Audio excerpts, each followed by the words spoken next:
Cracking down on gangs in Baltimore, with the city looking to go after the most violent criminals. One man is working to do the same by confronting the problem at its source.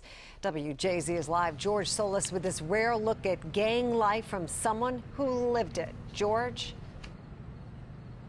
Well, on the streets, he was known as Crazy Ted, a part of Baltimore City's criminal underground. Today, he goes by Dr. Ted, and his work in the criminal underbelly, much different.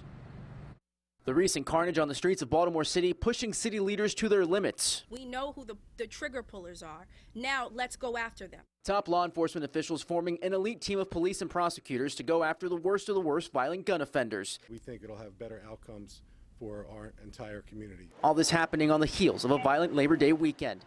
Police arresting 2 known gang members in fatal shootings where children were also wounded. As authorities focus on keeping violent criminals off the street, one man is looking to tackle the problem at its source. Dr. Ted Sutton, a former gang member himself, offering WJZ rare insight into gang culture. He often works with troubled teens who, like he did, seek out gangs as a substitute for a family. That person that would be, your big homie, that would be like a big brother. Your OG would be like a father. Escaping a life of prison, the man once known as Crazy Ted has earned a reputation as a voice of reason for some gang members also looking to turn their lives around. I would say it's not easy, but I will say it's definitely not impossible. Sutton also refers to the code of the streets to address the recent violence in the city. He tells WJZ rules that clearly say no harm to women or children. He says those who break the law are usually outcast. Even the streets feel that they are kind of a nuisance and somebody has to reel them back in. As far as ending gang culture, Sutton says there's no single solution, but his mission, reach anyone who will listen. Don't be born an original and die a copy, because I want some of these young people to learn that they can move past, their pain.